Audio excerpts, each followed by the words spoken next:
Welcome to the Foul Play YouTube channel. Thank you, Nosey. Welcome and hello, everyone, to this week's, I think we're at episode 11 of the open mic discussion. This week, we're going to be talking about something other than the Making a Murder or the Luke Mitchell and Jody Jones case. We're going to be talking about another case that Nosey Ren brought to us a few weeks ago about a lady named Danita Tutt and her experiences with we are Cook not County. live. What? Says we are. It's live here. We are live. We are live. Live on my end. Go for it, Jack. Anyway, we're going to be talking about Danita Tutt and her experiences with Cook County. Is it Cook County, Nosey? Medical and Child Protective Services? And it is Children. Cook Children's Hospital in Fort Worth. Okay, there you go. And then where that led to with her son that was born, I guess, with a lot of health issues and so forth. And I'm going to play a short clip from an episode from a show on A&E called Accused, Guilty, or Innocent. It's episode 2. It covers this case. I'm not going to play the entire thing, so it'll kind of give everyone an introduction to this case and how it unfolded through several, I guess probably a couple of years. Wasn't it, Nosey? Something like that? From the beginning to end? Yes, it was over the span of 3 years. So I'm going to play this short clip, and it's not really a trailer. We tried to find a trailer for this show, but apparently none is available.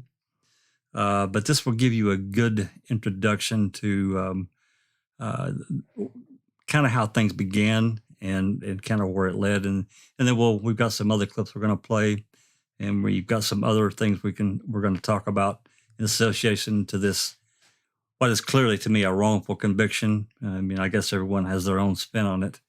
We do not have case documents or motions or anything like that. So they're not going to be, we can't really talk about them because we don't have them. So anyway, before we talk any further, I want to play this little clip. Anyone that's in the Discord chat, you will have to unmute to hear this video. So I'll give you a second to do that, and I'm going to play this. Okay, here we go. Wait.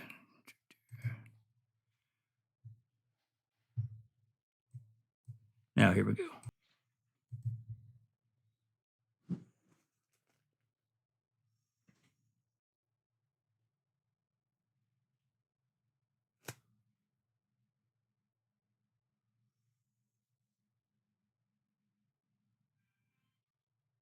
Okay. So let's start at the kind of where you, at the beginning. You probably know more, you and Jinxie probably know more about this case than the rest of us. So starting from kind of where this really began for, without going further into the, the little hour-long or 45-minute-long episode, because I don't want to play the entire thing, but people can watch it. It's available on A&E. It's free. I think you can even maybe be able to find it on YouTube for free. So just kind of lead us from, where this kind of started for them and the issues really began. Okay. Yeah, so he was born with all kinds of medical conditions. He was born, is that wind affecting the noise? Just a little bit. We can still hear you fine. Okay. Yeah, so he was born, I believe she said in the episode that he came home on a heart monitor. He was a preemie. And so anyways, he has been being treated for a laundry list of medical conditions since birth. And if you watch this episode or, this special about her case, you can see their family's pretty close-knit. she has a village that she's had around her to help take care of Colby, plus their other son. Her dad is, a retired police officer. I believe it was 30 or 40 years. I can't remember which one it was, detective. He also did 10 years at the district attorney's office. So, her family was someone that this very department knew. Like they know who they are. So, anyways, throughout Colby's like illnesses and Cook's Children's, he was able to. He ended up being one of the kids like for Make a Wish, where when they're so sick they come out and grant a wish. And so Colby was a huge wrestling fan. I don't remember the name. If anyone remembers from the video, what the wrestler's name was that came out, feel Yeah, free to chime that in. I've got the video. We'll play it here shortly, but get his name. But okay. Yeah. So, just they just kind of lived life going based on what the doctors told them to do, how to treat him. Colby's main issue was that he basically he could consume food. That wasn't the problem. The problem was that his body would not let the food exit. Couldn't process it. Right. And so he could not go to the restroom, or I believe, they said that, he could have trouble swallowing and, major colon issues. And, so it had been a lifelong thing. And they also said that it would be something that he's on medicine for the rest of his life. It's just something he was born with. I believe there are some genetic issues there too. But yeah, so that's just kind of, the life of Colby. They had a huge village helping them. So that's why, I, like the rest of you guys, are just kind of blown away. I mean, what I could go into, you want me to talk? I could go into, how this all came about, or is there anything other about the history? I guess questions first. If anybody here has any questions, let's get them out there now before we, take another step, and that way we can just kind of move on. Nosey, is it right that this particular incident started off with they were going to bypass part of his colon to give it a rest, and this could be something that was just temporary at the time, and if it worked, yes, and if not, he might lose that colon. But that's kind of how this all started on this particular, before all this happened. Exactly. There were three surgeries, right. 3 surgeries leading up to him being put in the hospice. Yes, he and this is some years later, so everybody understands. We're talking about like he was 13 at the time. Yeah, right. He was a teenager. Yeah. So Danita was initially charged with 4 counts when this all came to a head. The first 2 counts were fabricated symptoms to get surgeries. And of course, if that happens, that causes injury, which is how she got charged. Starvation. And then 4th count was the attempted murder charge. She did get out on $25,000 bail. Here, that's the kicker, she was able to get out on bail and eventually live another 2.5 years with her kid before she went to prison. But when Colby was in the hospital, like Jinxie said, he did have, I'm looking for the 3 surgeries. What I wrote down, what specifically they were. Worsened, he became dangerously malnourished. Oh yeah, so it was in 2015 when his colon and his stomach got, I guess, worse. I don't remember them saying what caused it to be worse, but that's when he had the 2 surgeries that were unsuccessful. And then that's when they brought in on the show, they brought in that pediatrician expert saying, like, why was this a big deal? It shouldn't have been a big deal. And that's when they go into the mom talking about how did we go from this to now he's dying. So yeah, that's when they operate. They said to her that he had sepsis? That was after he came home on Yep. hospice. That was after Connie, who pronounces her name right? Kohler, Kohler. Koehler, something like that. Yes. Yes, Kohler. Yeah. So she is, obviously, in my opinion, I think like the rest of y'all, she's very front and center, in what happened to Danita. Connie's the owner of the hospice that the doctors referred Danita and Clint to. Danita's husband's name is Clint Tutt. I want to point this out, he was there through everything that she went through, so which has us all questioning why was she only charged in this and that. And we don't know who the doctor was that referred Danita to hospice either.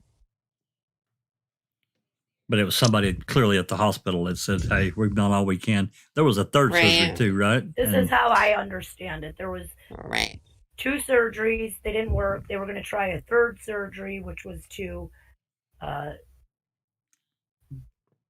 either that was the surgery to bypass his colon, or they were going to do that if this surgery did not work. And then they said instead of doing the next surgery when this one didn't work, they just put him in hospice. They said something, right. It doesn't look good for him. We're not going to be able to do this next surgery.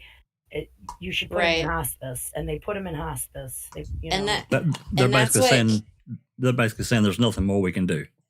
Right. That's when in the A&E show that the mother-in-law to Danita, Karen Tutt, Colby's grandma, she was explaining that they had a plan that if this surgery didn't work, that there was something else coming. They had no idea why they were coming out and saying that now he was terminally ill.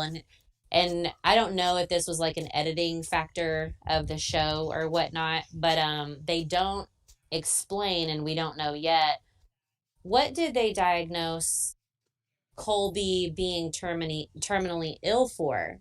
Because she was charged with the severe malnutrition, and when Connie made the 911 call, which we'll get into, she said that he was terminally ill from malnutrition. Now, I know they didn't go into a colon stomach surgery to bypass a colon or fix a colon and then come out and say, oh, well, we need him to go to hospice because he's dying of malnutrition. How does that make sense to anyone? Yeah, I think I think you're right. I think they kind of hit a editing thing there that, from a legal standpoint, maybe they didn't want to come out and say, or, there's probably a variety of reasons why they wouldn't put it on air. Could have just been simply a time factor. I don't know. It is interesting though. Right. I do have that time marked though on the video that of that show. We'll play it here shortly. The call that Connie made, which I'm like you. I just don't understand it. Right. But so that pediatric expert's name, who agreed with the defense attorneys Terry Moore and Mike Ware, said that he agreed with the surgeries that Colby had, and he's also an expert witness, like another person we'll talk about. And he stated also that no one makes a surgeon do anything, and that their actions have to be accounted for, which is true. They have boards they have to report to, and insurance companies and peers and stuff like that. So I wanted to just put his name out there, Neil Spears. Right. Yeah, I remember him saying, hey, I don't even understand why this is a criminal case, because this is very commonplace for someone like her son to require these sort of surgeries. Right. These surgeries don't happen in a vacuum. I mean, everybody knows. And that was another part that we haven't really gotten into, is that, and we'll talk about here in a bit, but these, they ultimately said that basically not Connie, but Danita basically deceived these surgeons and forced them to do these operations, which is a lot of garbage. There's no way. Right. But yet in court, under oath on the stand in testimony, not one doctor said that they performed a surgery that was unnecessary to Colby. So how were the charges not dropped, and how did the jury completely miss that? I don't And know. also, either the hospital or whoever initiated the charges dropped the charges, from what I understand, and then it was either the district attorney or assistant DA or somebody that actually pursued it, right? Well, yes. Well, it was, so the CPS, CPS dropped it. That's right. Okay. That's right. That's what I was thinking. Yeah. They took the kids for 9 months. Yeah, 9 months. Yeah. Yeah, they took the kids for 9 months and then gave them back for drop all charges. 2.5 years, and then the DA proceeded with attempted murder. And all the while she was going through trial, she still was living at home with the child. They are charging her for attempted murder, Which is insane. Isn't that insane? Which Child Protective Services returned to them, right? Exactly. Which means something's wrong in that county, that CPS could drop a case against a parent, but the DA still feels necessary to charge them with attempted murder. Shouldn't CPS be on that, like ASAP, to get the kid out of the custody of those parents? Right. Well, should they go hand in hand? And they should be definitely the lead, right? Well, the CPS, the guy's name, it's Barkley, Michael Barkley. Hold on. Let me fact check that real quick. Hold on. I don't want to say the wrong name. Here he is. Okay, his name is David Barkley. He was the attorney representing the Department of Family and Protective Services versus Danita Tutt. Barkley, at the time of the Tutt case, handled Department of Family and Protective Services cases for the county attorney's office, and just recently was appointed associate judge of the Child Protection Court. There is no denying that this man has played a huge role in protecting children, but there is also no denying that he has made mistakes along the way, including failing to report certain abuses. Question is, why did the department then go behind the Tutt's back and help with a criminal case? So that is a good question. If CPS dropped the case, why did they turn around to hand over, their information to the police department if they felt like they didn't need to intervene? And to me, that's just extremely shady. You know something? Them returning the children to the home, it kind of says that this was unfounded in their eyes. They actually did say that they were unfounded and gave the kids back on a news. I believe it was on the news out there at the time. It was. Yeah. It was a press conference.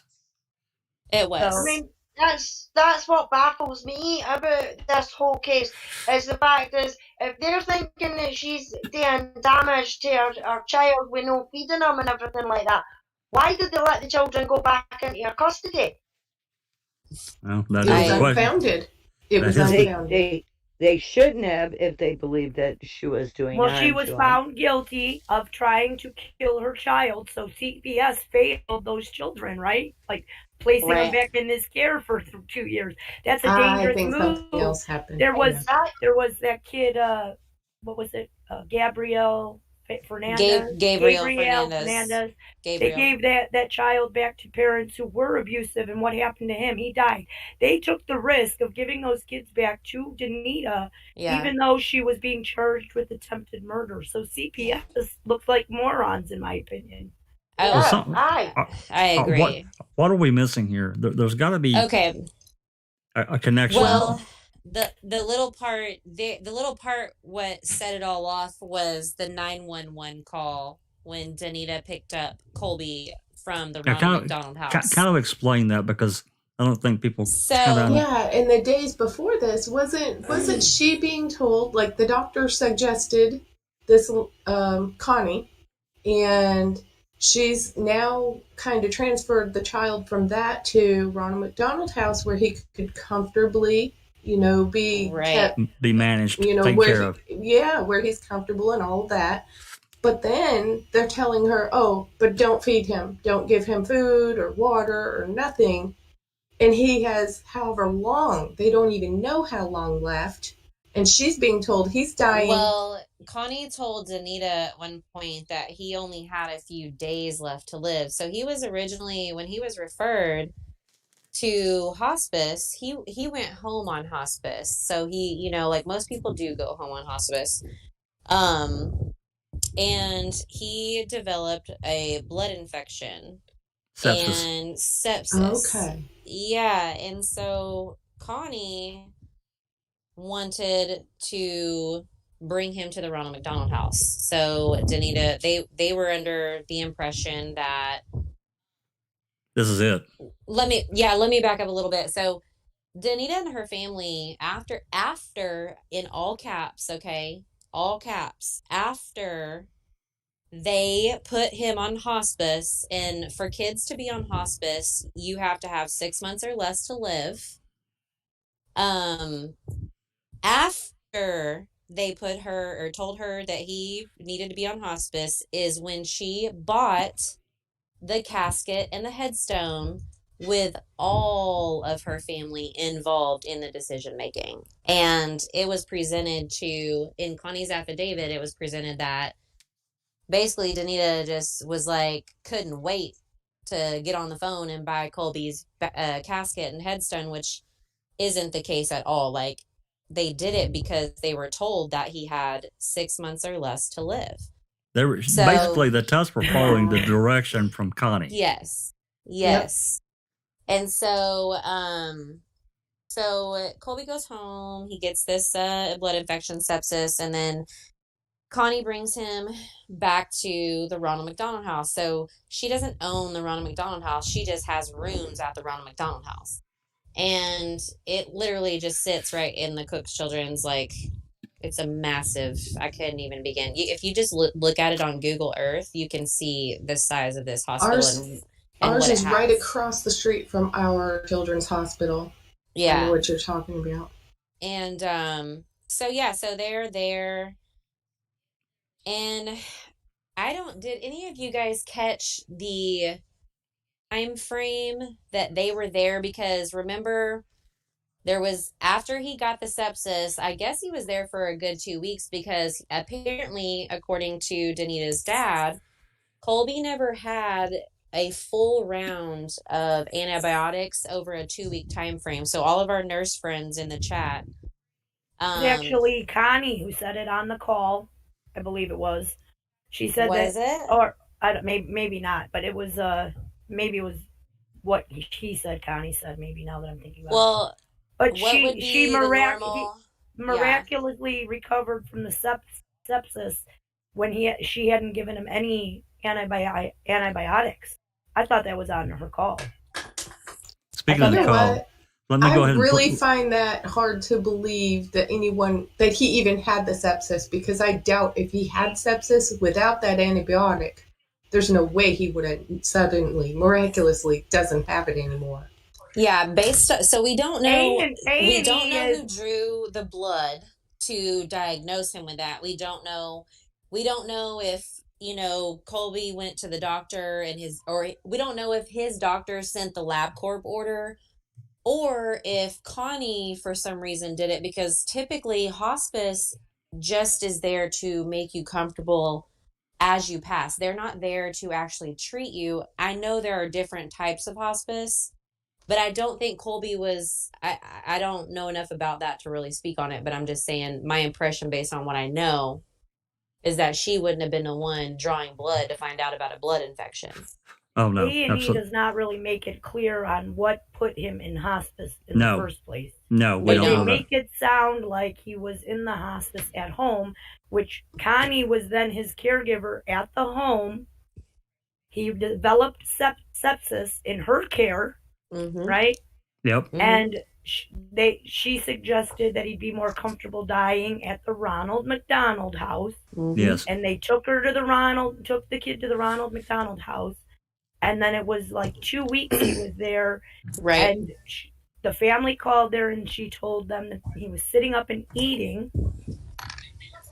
And that he seemed to recover from the sepsis Danita, without any full rounds of antibiotics. And Danita was and they mad. wanted 3 days with him alone. Mm-hmm. And Danita was like, well, what's going on here? Why is he eating? Because he wasn't right. He was sick. Well, the family was saying this was bothering them. They always kept they went food and water up. for him, drinks. Right. Yeah. There was the dad, the grandpa, Danita's dad, said he always brought food. There was always food there available for whenever he could. But the thing is you couldn't just feed him. And Connie just fed him. And not only that, she gave him, I believe it was cheesecake and a bean burrito. Burritos and cake or something, yeah. Something like that for someone who has an ultra sensitive digestive system and stomach. Lord. And as someone who has issues, I can tell you, I mean, how awful for Colby and the pain it's he too probably much. felt. Yeah. Yeah. But yeah, she definitely wanted those 3 days alone, and I agree that if Danita had not picked up Colby after that first night, I believe that he would have died. I'm gonna play the again. I'm gonna play the 911 call. And for those that don't know, the lady you can see on your screen, that is Danita's defense lawyer. That is right after this. I hope I've got the right time frame clicked off here. This is going to be the 911 call that Connie made to the police. So I'm anyone sure it's here? not the whole thing either. Just so no. It might possibly be. It might be edited, so you know. So we don't know. No, we don't. We haven't heard it any other way than here. So anyone here in chat, unmute YouTube so you can hear it. So here we go.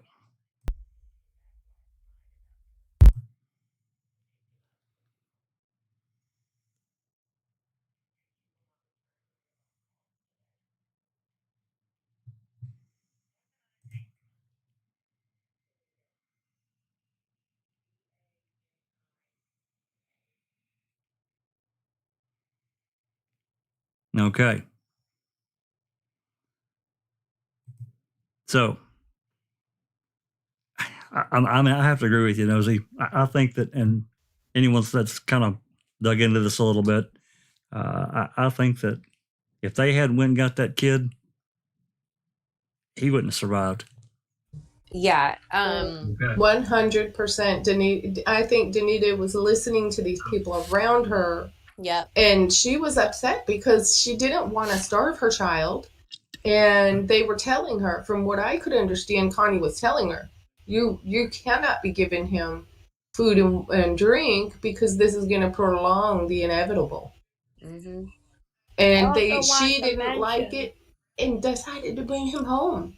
And Connie decided, okay, well, I'm going to sick somebody on your ass. I want to read a small part about Connie's hospice care that I found in an article. Go ahead. It says, bereavement care will begin from the moment a family walks through our doors. Physical, spiritual, and emotional pain will be addressed in a specialized bereavement program lasting as long as needed. Now, bereavement means that she was prepping them for his death. Right? Basically, yeah. And that happened as soon as they walked in the doors. Yeah. She says that they bought a coffin and started making funeral arrangements because that was probably part of her bereavement program and care. Connie's care. Correct. Yep. And they get money. Go ahead. Yeah, can I just ask how old the child is at this point, please? He is 18 this year. Yes, he's 18. Right, so when this was all going ahead, he was 13. Right. When it started. When it started, yeah. Right, She thank went you. to Still ill? Yes, he still is treated for his everything he was treated for. She Chill didn't out. go to jail. It happened in 2013, and she didn't go to jail until 2000. No, I'm sorry, I said that wrong. She went to jail in 2018. So it was Yeah. 2016. She got 5 years. If anybody hadn't seen that yet, I don't think we said it. She's and she's up for parole next in April. She got denied the first time due to nature of the crime. She got minimum 5 years. I said that wrong. Yeah. So it could be, it could be longer. We just, and again, I wish we had more of the, the legal side of it that, we could look into. You think, diving off into another case, but, at the same time that, these wrongful convictions that roll around, and this one, for Nosey, she can speak about it or not, but this is really kind of hit home for her. Can we, I want to speak to something here. Yep. I had a child who was born for 17 years. She had to have surgeries, and it was a very rough road for all of us. It was very hard, very difficult. And people who have children who are born with issues that require medical attention, you generally have teams of doctors. And I hate to tell you this, people, but we as parents get scared because lots of things happen during all of this. And they try to tell you this is normal, it's okay, this is how we're going to deal with it. And you end up hanging on their every word. And so you want to do what they're saying, they're doctors after all, is the right thing to do. And I believe that's what she was doing. I do too. Yeah. I do too. Yeah, I believe all that you do, especially when it's your first, because Colby, to my understanding, I mean, I haven't seen her talk about any other kids, so he is her oldest baby, and it's scary. So, but yeah, it's probably kind of confusing still, like, how did all this come about and why this and why that, but for those that, if you Google her, you're going to find that she was accused of having the Munchausen by proxy syndrome. Yes. And, I mean, everyone who hears that just immediately thinks of Gypsy Rose, or what's her name? Is that her name? Gypsy Rose? I think that's right. Yeah, there was a pretty significant case about that. Right. And so, just for, fun knowledge and fact out there, to be accused of Munchausen by proxy syndrome, all of you folks out there who, post on Facebook to your family across the world, or maybe you've made friends across the world who have children with special needs, like, be careful posting about them, because if you post too much about your special needs child, you can be the next Danita Tutt. And that's not even they use that against her. Mm-hmm. I do want to make a comment about something that I think is kind of interesting and relevant. With the whole Munchausen by syndrome by proxy. Did I say it right? Oh my god. Yes, Munchausen by proxy. Yeah, okay. Go ahead. You stumbled over it. Just keep going. Yeah. Okay. All right. I've been trying all morning. Anyway. In the Gypsy Rose Blanchard case, everyone says that Gypsy, she was very abused by Munchausen. The only thing is her surgeries were considered necessary to her health. They weren't just random surgeries that she talked a doctor into giving her. But there were differences in that case, because she taught her daughter to stay in a wheelchair and claim that's what I'm trying to say in this, is that it's not as easy as you think to go into a doctor's office and to talk the doctor into giving Right, I your agree. your it's not kid going to some happen. surgery. Like even in the Gypsy Rose Blanchard case, those surgeries were necessary. They weren't Yeah. her just making up. Now the Munchausen by proxy for Gypsy was being forced to sit in a wheelchair. That's crazy too.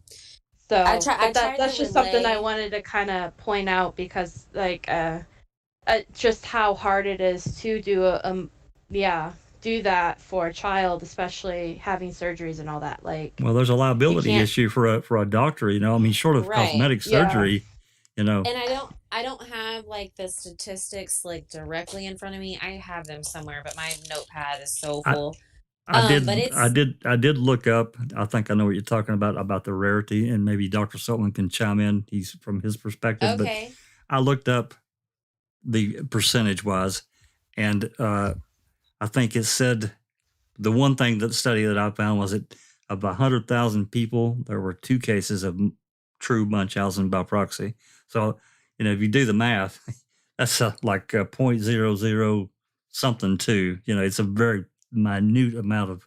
It's really rare. You know. Right. And Yeah. here in just the county of that hospital, you have what did Terry Moore say? What was the word? An influx of cases Yes. of Munchausen by proxy. And then that's kind of where we introduce Jamie Kaufman and how her role in all of this has put Danita in prison as an innocent woman. Because with it being so rare, some people say that Munchausen by proxy is a behavioral issue, and I personally disagree with that.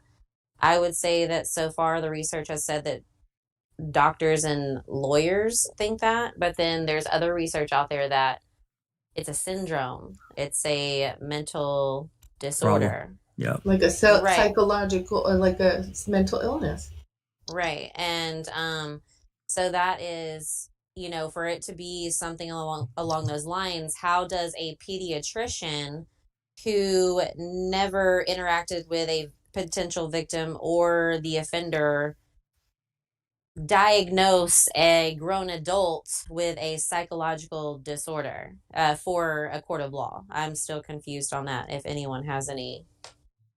Well, before we move too much further, if Dr. Silkman's available, you know, I know you're not familiar with this case, and I get that, and everybody, but just from what you've heard and what we've shown, what's your spin? What's your take? Well, I think, again, this is a new case for me. I had never heard of it before. My initial impressions that it is an extremely tragic case involving a very, very sick child. But from what you guys have been discussing, you mentioned that very important word, and that's the Munchausen syndrome by proxy. And I had to look it up myself because I never even heard of this particular syndrome before. But for the benefit of the listeners, do you want me to just read out some of the warning signs? Yes, please. I know that Nosey Ren said, okay, well, how in the hell did a pediatrician diagnose this, and how come Danita has been accused of this? So what I would like to do, if you don't mind, just spend 1 minute just reading out the warning signs, because this is something from when I saw the documentary. This is not something that someone makes up in 5 minutes, right? Right. So the caretakers looking into this case would have looked for specific signs, rightly or wrongly. So guys, just let me read out the warning signs of Munchausen syndrome by proxy. Okay, and it says here, and this is healthline.com. It says here, it's important, and I quote, it's important to look for warning signs in both the child and the caretaker. The warning signs in a child include a history of repeated injuries, illnesses, or hospitalizations, symptoms that don't quite fit any disease, symptoms that don't match test results, symptoms that seem to improve under medical care but get worse at home. So that's with the child. Now, there are also warning signs of MSP in the caretaker. In this case, it'll be Danita. So it includes attention-seeking behavior, striving to appear self-sacrificing and devoted, becoming overly involved with doctors and medical staff, refusing to leave the child's side, exaggerating the child's symptoms or speaking for the child, and the final one is this: appearing to enjoy the hospital environment and the attention the child receives. So they're the warning signs in both the carer and also the child. So health and medical professions would obviously be well versed in these particular signs and symptoms for someone with MSP. Now, I think my final point is this: it is, as Jack 61 said, a very rare condition. It rarely comes up. So I also want to say that I don't think she or the child met any of those. I agree. None. But just before you move on, some of those, if you had a sick child, some of those, like refusing to leave the child's side or whatever, some of those things you would want to do if you had an extremely sick child. Oh, trust me, I've had security called to remove me because I refused to leave my baby. But there's a whole backstory to it. But Danita has a backstory too. You know, she has been dealing with it for a long, long time. And, you know, it's not the law when those nurses come in and say, you need to leave the room for shift change. And, you know, there are nurses out there, hopefully in chat, that can attest to this. Like, you don't have to leave your baby unsupervised in a hospital at any time, of course, unless it's during surgery, for obvious reasons. But my question, so to what Dr. Silkman said, that's the whole thing. What popped into my mind was, okay, well, what if it's the same doctor every time, the same specialist pediatrician, the same hospice lady every time, and every child has the same condition, the mom is diagnosed with the same conditions, Facebook posts are used, but it's all the same 3 to 4 to 5 people, same detective. Nosey, tell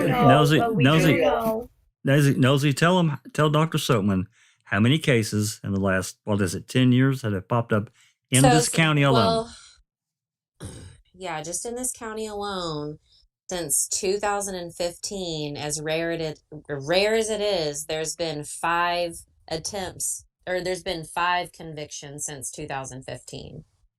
Yeah, that's very unusual.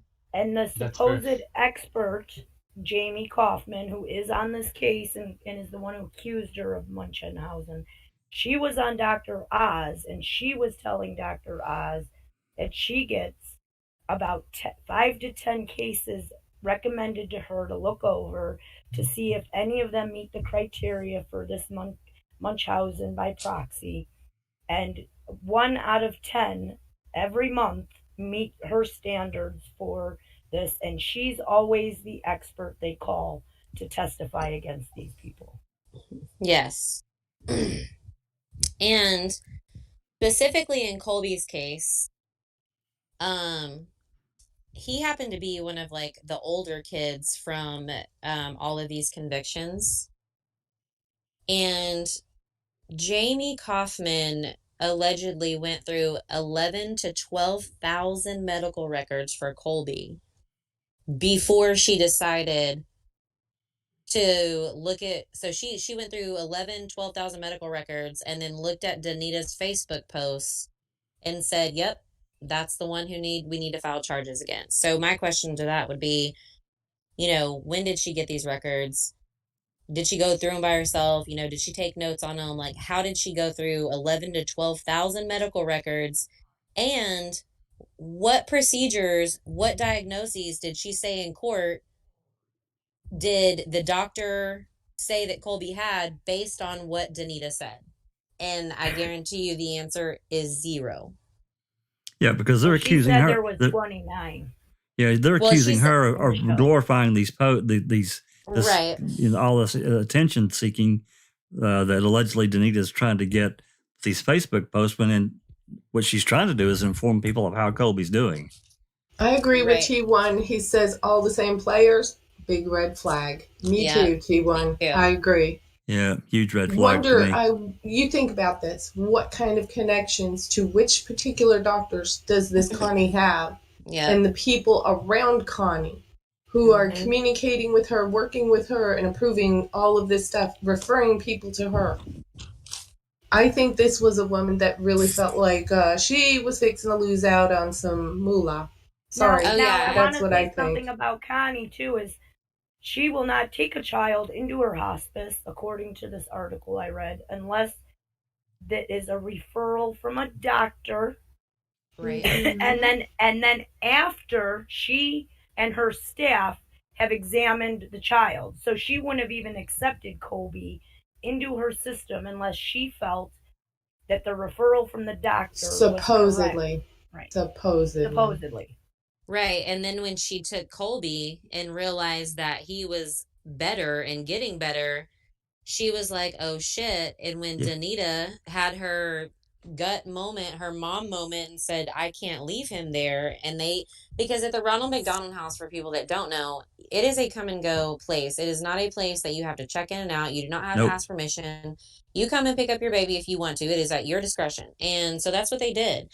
And Connie freaked out when Danita picked up Colby because, in my opinion, she realized that Danita was going to figure out that Colby wasn't sick and something was going on, and either he was being made to be sick or he wasn't being treated for something he was sick with, but something in her gut told her to go get her kid, and now she's doing 5 years because she did exactly what she was supposed to do and protect him. The kid was obviously not dying because he's still alive 5 years. He's still alive because of that decision. Exactly. Somebody made a mistake and said he was dying in the first place. Right. Well, so in my mom mind, it's like a small sacrifice to pay, her knowing she did the right thing, because I have lots of questions about Colby's care now, but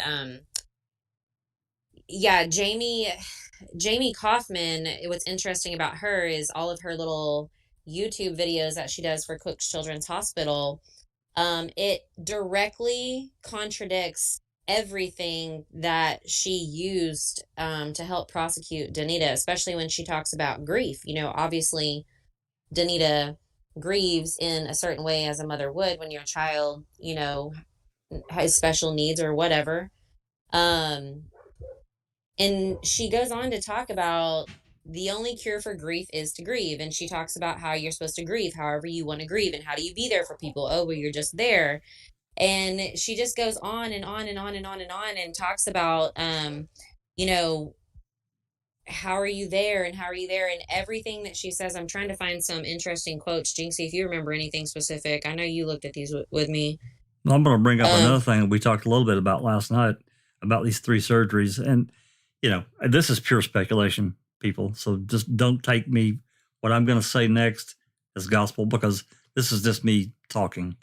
He has Colby has 3 surgeries. This last one, this last surgery, and the doctors come back and tell Danita, hey, this is all we can do. We're pretty much done. And then all of a sudden, this kid has been given the last rites, basically. They're saying there's nothing more we can do. But, does that relate to possibly some kind of screw up at, one of these surgeries that they went back and found and said, oh, damn, and thought that, we've really done it. When in fact, I mean, maybe it was something that was bad, but it wasn't fatal. Obviously, it didn't kill the child. And then I think you make a really good point, because also, if you guys remember in the A&E special, the attorney, Terry, when she was talking to Mike, she was like, how are you going to say the mother is starving him under your care when, you're right there, you're running the tests, you're checking his vitals, you're, asking if he's in pain, all this and that, blah, blah, blah. it kind of relates to the same thing with me. Like, if they screwed up, how would Danita ever know? Because Colby had so many problems. And if they have some backdoor deal going on with the hospice and Connie and all this and that, I'm it's curious like to know. Something weird. I'm curious to know who is the supposed doctor that hands Colby off to this Connie. me We too. don't- I'm going to go. I definitely am going to do a little research at the courthouse I'd like to know if this Connie week. contacted the kid's doctors when he started feeling better from the sepsis. Yeah, me too. If I can figure out where to find the transcripts in the courthouse, I'm definitely gonna get them. Dr. I think Silkman can yeah, probably but- also comment on this, but I don't know of anyone that recover from sepsis without help. And No. I mean strong antibiotics. Well, Yeah, well, I you want to say definitely- this. What I kept hearing them say was without a full round of Right. antibiotics. Yeah, it wasn't. So, it- like, he they got were some. giving him the antibiotics, but for some reason stopped or didn't finish the round. But here's my question: were they really giving him the antibiotics? Because did he really have the sepsis? Right. Yeah. Well, Yeah. Dr. Silkman, I have a question. What do we know about sepsis? How many people Well- really know and understand it? And is it Well, common I to had get it. it? I had after it once, surgeries? but I don't know nothing about it. Really. Yeah, well, sepsis is an infection in the blood, normally caused by bacteria, and sepsis is extremely, extremely serious. And normally, what happens with sepsis is that you can get multiple organ failure. It can and kill you in a can matter of die hours, very, right? very quickly. Oh yeah, my unfortunately, my wife's cousin, who was a health freak, never sick, got a scratch while doing the gardening. Within 3 or 4 days, the person died. Oh my That's- gosh. God. Wow. That is how serious sepsis is. And I went to see him in the hospital, and I just couldn't believe it. He was a person who was always healthy, took care of himself, was very fit, got a blood infection, and it could not be stopped by the use of very strong antibiotics. Wow. He passed away. Like I said, within him getting the infection, he passed away within a week. It was a very short time period. And for Normally, you have to diagnose what type of bacteria it is. You have to give specific antibiotics, and you do a lot of praying, because sometimes it doesn't work, because the bacteria could be resistant to all different types of antibiotics. So sepsis is extremely serious. Yeah, so definitely. my question would be why, okay, so obviously that's serious, but then you have a fragile child with, all kinds of issues. So then if he developed that at home, why would he have not been taken directly to the emergency room to be treated for something treatable I agree. versus being taken to the hospice just to die it out? That makes no sense to me. None. No. It's So, a- to me, But that he was means that supposedly already dying, right? Like he was already in hospice for some other reason we do not know about. Not Right. I mean, to me, the medical staff and that needs to be seriously looked at. I mean, we had a case here in the UK, and it was a nurse on a children's ward, and she's called the nurse of death, and her name was Beverly Allett, and she was injecting the kids with insulin and things Oh like my that. God. So into cardiac arrest, and then she was going to be the saviour and save them, but she had 13 victims all in, and 4 of the kids actually died. She got 13 life sentences. She got 4 counts of murder, 5 counts of attempted murder, No and doubt. 6 counts of GH. And the motive that they had for her was attention due to fictitious disorder imposed on another. Now that is the same thing. It's the same thing. Yeah, It's just that's Yeah. it's a more modern name. Right. Yeah, And so my question would be, why would Connie, like we know that, well, obviously Colby was there because he developed sepsis, right? So why, when she called 911, did she tell them that he was dying of severe malnutrition? Yeah. Supposedly the starving happened after hospice too. Like he was already in hospice when she supposedly was starving him.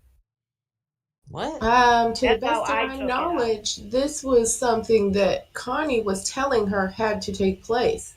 Right. So she's telling him not. Connie's saying don't feed him because it's just gonna Make him prolong worse. the inevitable and cause Right. him pain and Right. discomfort and stuff like Yeah. that. Right. And they do that on hospice. In my own, it was my grandma and she was dying of old age. They stopped feeding her, giving her insulin. They just pumped her up with morphine. Yeah. So That's another what hospice was for her. another interesting fact to know here, and especially if we have people out here listening who have children that are dealing with these sort of things, or even family members in hospice, I have a question. Ren, was this true that the moment that she took this child into her hospice, ultimately she had the final say of everything that happened with him, and no longer the parents had any control over that? Is that true? I thought she was saying that she was going to tell them everything, but the parents had the final say because they could just walk out with them. Yeah, no, parents always have the final say, but I mean, obviously that's important to know for a fact. They were leaning on everything that they said, and that's when Danita got mad, was because they had told her that he was dying and all this and that, and then he miraculously Recovery. Those were the words that she said, miraculously recovered. And so Danita's over here like getting pissed off, just like her spidey senses went off. They did, and they did go off. And I think that Connie sensed that, because what Connie said was that Danita took him at 10 o'clock at night, and she won't return any of our calls today. So Danita knew to go pick that kid up, and she did. And she knew that he was not fucking dying. Oh, I said the F word. I'm sorry. Hospice, Ronald McDonald House, just allowed her to sign him out. The nurse, she signed him out, like the nurse saw that she was leaving or whatever that was on staff that night, but it wasn't Connie. No, I'm sure the person, whoever was on call, just called Connie and said, hey, Danita's leaving with Colby, but she didn't find out till the next morning, I bet. She called 911 on Danita, but it was Danita and her husband that showed up to take the son. And it was the husband and her and the whole family that.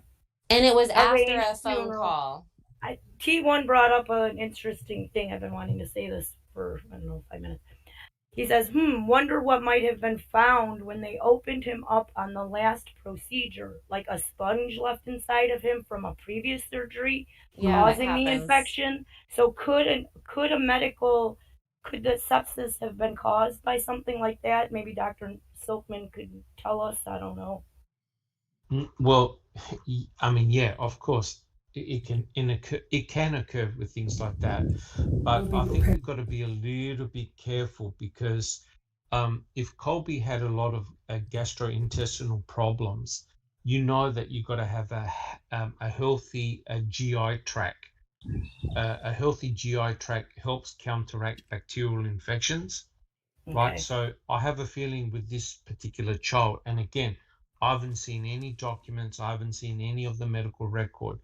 This child potentially was very vulnerable to infections, especially if you have a compromised gut and a compromised immune can we system. at least say from the things that we have seen in all of this so far that here is maybe he did have it, and here's Connie going, oh, he's miraculously recovered from it and no longer has it, thinking the parents are dumb enough to not understand this isn't quite right, and then her with the intention of him passing. I'm sorry, but that's just how I think. I'm gonna read, if that's okay, JJ. Oh yeah, go ahead. It's everything Colby has. It's basically just everything Colby has. It says, I'm not gonna give out his birthday and everything. Anyways, he'll be turning 19 this year. So someone asked earlier how old he was, but he was a 27-week, 1 pound, 3 ounce preemie. He spent 4.5 months hospitalized. He was not expected to live because of serious issues that were diagnosed by medical professionals. I'm assuming they mean at birth. The issues included bowel obstruction, incarcerated left something hernia that had to be repaired, in addition to 2 inches of small bowel resection with end-to-end anastomosis. Y'all forgive my reading. Okay, God. He had respiratory distress syndrome, chronic lung disease, heart murmur, sepsis several times while in the NICU. So sepsis was obviously something that was reoccurring for him. Pneumonia while in the NICU, anemia, thrombocytopenia, cranial ultrasound that showed neurodevelopmental delay, problems with ileus, jaundice, a whole bunch of other stuff, renal failure, hypothyroidism, retinopathy. This was all at birth. So he had a laundry list starting out his life. That was birth. And I almost want to think that he probably did have it. And here's Connie telling mom he doesn't have it anymore. That could be too. It says, with all these life-threatening issues, Colby and his family fought for his life. No one gave up on him for 13 long years. Doctors talked highly of the care that Danita and her husband gave their son and praised them by telling them that he would not be alive today if it wasn't for their daily care they provided for him. Today, Colby continues to live with a complex chronic medical condition that has resulted in numerous surgeries because of his complications from birth. He has confirmed diagnoses made by medical professionals proven in court. What is that called? Microcephaly? Well, let's remember that the doctors did not admit or did not call her a liar for doing any unnecessary procedures on that child. Yeah, right. That's complete garbage. Charges she got, they said she was not guilty of. So the only thing that she was guilty of was malnourishment, which happened while in hospice, supposedly, and attempted murder while in hospice. This is hospice because her kid is dying. This is what he still suffers from. Congenital stenosis of aortic valve, congenital insufficiency of aortic valve, congenital anomaly of the kidney, congenital heart disease, congenital abnormality of the foot, chromosomal abnormality, trisomy and partial trisomy of the autoimmune, I don't even know what that means, aortic valve disorder, aortic stenosis, gastroesophageal reflux, diverticulitis of esophagus, bowel dysomotility, megacolon, dysphagia, and encephalopathy. So he's going to have all this stuff. He'll have all this for life, though, and it's not going away. Right. Yes. Right. It says, you know something? It only takes, if you have a child with fragile health like that, it could take just a few hours out of one day of somebody screwing up to jack you up. Absolutely. And to cause a natural, terrible health issue that you did not have because of that action. This says after his mother was accused in harming Colby, he was also diagnosed with, I think it's Ehlers-Danlos syndrome, which was missed by Cook Children's Medical Center. Today, nearly 2 years after Danita's conviction, Colby Tutt still suffers with every single condition that his mother was accused of faking. Wow. Can I just make the comment? Sure. Yeah. First of all, it's a miracle he survived. Isn't it?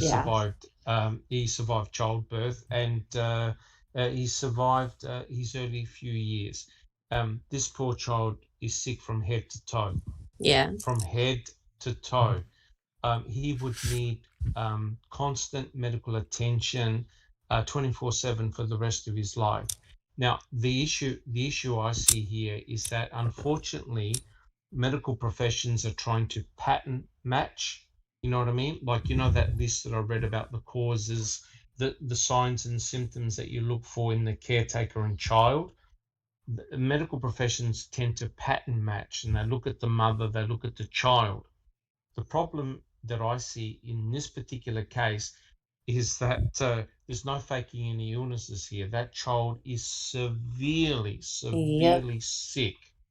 And what happens is, with a mother having and a family having a premature baby, you have this incredible bond with that child, right? You have an incredible bond that you never want to leave that child, because the illness of the child affects you emotionally. It affects your whole well-being. It affects your whole world. Mhm. Yeah, absolutely. It seems to me that in this particular case, it's so cruel with what the judicial system has done, because what is a mother in that situation going to do? Because I see that if you're in hospice, basically you're there, you're on your last legs, and they basically prepare you psychologically that the person is going to pass away and die, right? So this poor mother, Danita, was caught in no man's land. Do I do something? Do I not do something? It's quite clear that if this particular child, Colby, isn't given around-the-clock medical attention, Colby will die. Would You know, die. That's No what it question about sounds it. like. another thing, No Dr. question Silkman, about it. that should be said is that we haven't really talked about. Danita had an army of people behind her. Her church was apparently pretty large. We can't forget. They ignored 25 witnesses on the stand. Yep. Her Yes. dad was a Yes. cop, and he is actually in this A&E show. He said, if I would have seen anything, I would have been on it. Daughter or no daughter. Daughter or That's no right. daughter. Yes. That's And right. I'm not You know, sure. I wonder though if her son could stand a chance of helping her now that he has all that he needs to prove and to verify. Well, and To that's the thing is all of these they did legal talk to people. Colby, because they did have Colby alone multiple times without Danita and Clint there. And to my knowledge, there has been no reports of Colby saying that his mom did anything. Now, Ever. I don't know if Colby understood, sometimes why he couldn't maybe have solid foods or, something like that. So maybe he thought, he couldn't eat, but everybody else could or whatever. But I'm thinking now more about the future. He's an adult now, yeah, and he can probably very well think enough. I don't know I don't know what his capacity is as far as his developmental. Yeah, the developmental delay. Because in Texas, if you are a child with special needs, because so Cook's Children's, once you're a patient as a child, they see you through life. Like, he will never have to get other doctors if he doesn't want to. And so, especially one that if he was on disability or they received benefits and stuff like that, I don't know if he would be I know considered... that people like him and like my daughter have teams of doctors, and even now to this day there's particular things that she may go in there for, and this is the team of doctors that cares for her. They're still there, and so I get that part. But what I mean is, maybe this has, his whole life has been this way. I get what they got her on, I get that. But I can read between the lines too. It's just crazy that, child CPS dropped the case and said they didn't find anything, and the fucking prosecutor took it to trial anyway. Well, okay, so I don't know what topic you had next, but we can talk more about Jamie Kaufman, or we can talk about Ninfa Torres. Well, I was gonna play this one I've got pulled up here. This is short. It's only like a minute long. This is the bond hearing with her lawyer at first. So everybody that's in here, unmute YouTube for a minute, and we'll play this minute-long clip. Okay. At the jury trial to shine the light on the problems of CPS and this entire investigation, which is absolutely a travesty. And but what the judge did was very appropriate. In the interim, is Ms. Tutt will be able to see her children as she craves and as they crave. It's a shame that it can't be more, but it's the precautionary thing that we do as we're preparing for trial. It's all very appropriate, and we're grateful for the court's ruling. Can you imagine children being stripped from their parents and not being able to see them and not knowing what's going on and have so many questions. That is psychologically damaging to children. So this is definitely helping the kids. Yeah. So that one was the. I'll let that finish.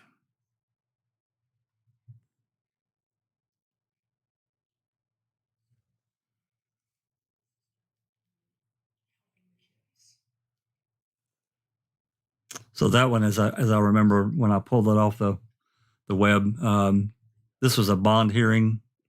I don't have the details. It was just a video, and I grabbed it and downloaded it because, there's a lot of different types of information out there, but a lot of the videos you can get more impact from. So I don't know exactly when this date was, but as you can see, her lawyer is clearly stating it looks like that at least at that point the children are still separated from mom and dad, but they're allowing them to see them. That's what I got from that. I didn't dig into it, so. I think her bond date was on May 6th was the 911 call. So it was like it was in May at some point. It's still CPS ends their investigation, didn't find anything, basically gives the kids back to the family, and they still pursue charges. I have a real problem with that.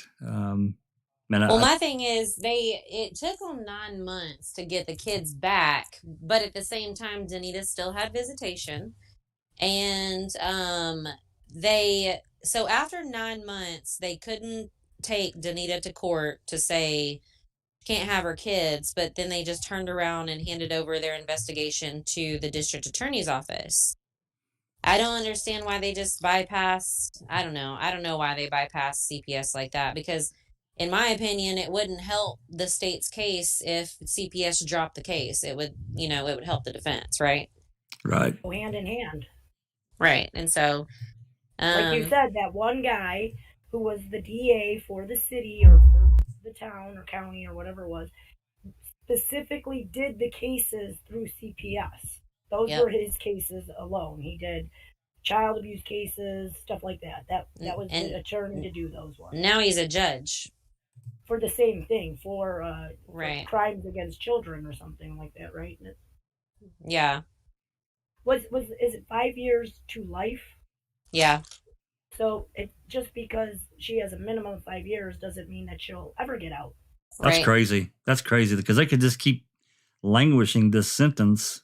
It's so open. I don't really understand I really think there's enough here to I'm sorry, I didn't mean to say that, to freaking go into appeals with a bang.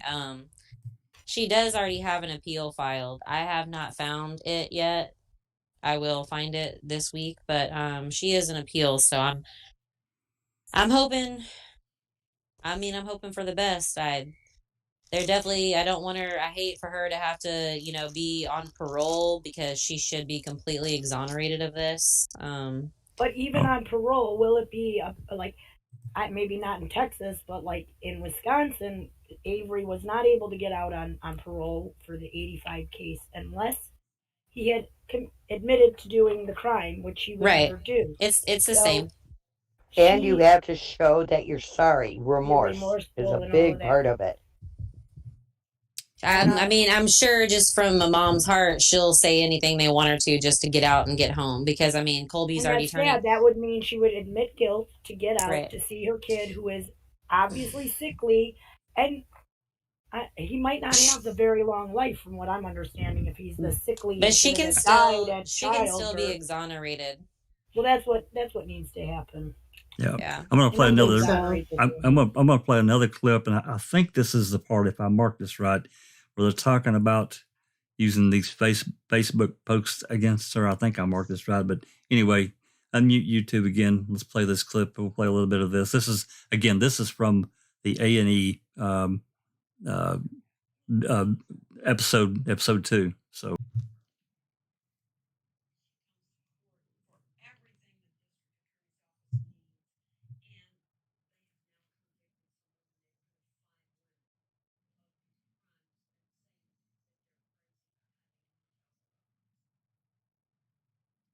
That's pretty crazy.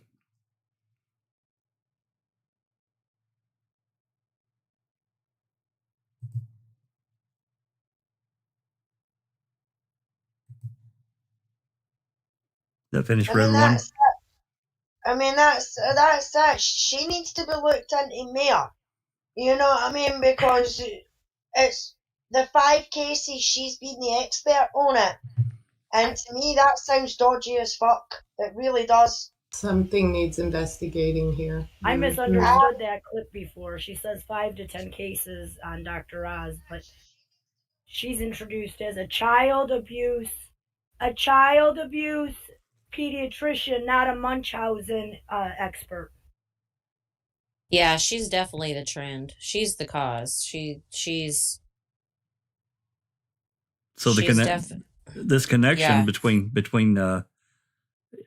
rising to the level of from what she says is that one per month basically needs further scrutiny. That right, and so it's not. But just I don't her think she's either. talking about just Munchausen on that clip. She's talking about child abuse cases.